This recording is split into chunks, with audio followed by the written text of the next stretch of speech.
Ano yung pukot? Kinukunan mo ako niyan? Siyempre. Send natin sa Team Laude. Ganda mo yan, ha?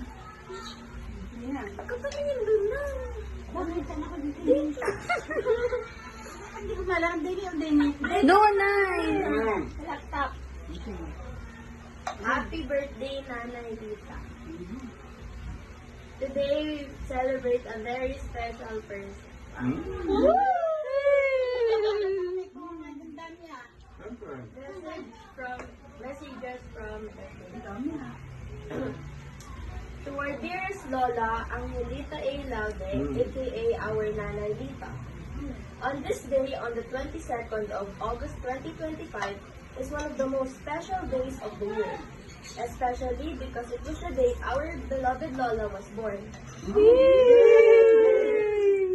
And we're all thankful that up until this day, she's well and healthy, and that she's still able to bond with us in different places. Even though she isn't our mom, but our Lola, she's quite literally ang ilaw ng tahanan because shine bright like a diamond.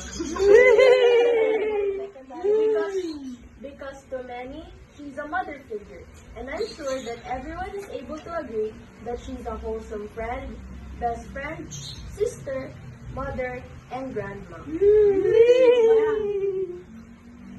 To be honest, Nanay is one of the people all of us look up to. And to me, she's one of the most religious, bravest, hardworking, and beautiful people that I know.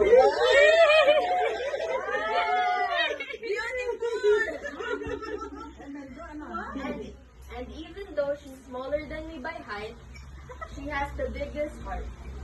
And even though we sometimes have small disagreements, and times where we're not always together, the times where we would be smiling, joking, or simply hanging out, it reminds me of our connection, and I hope our bond becomes stronger over time.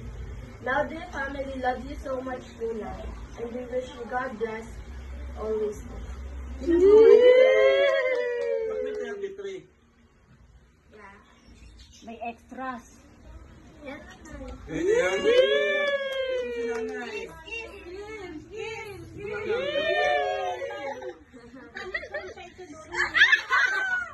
Sanay.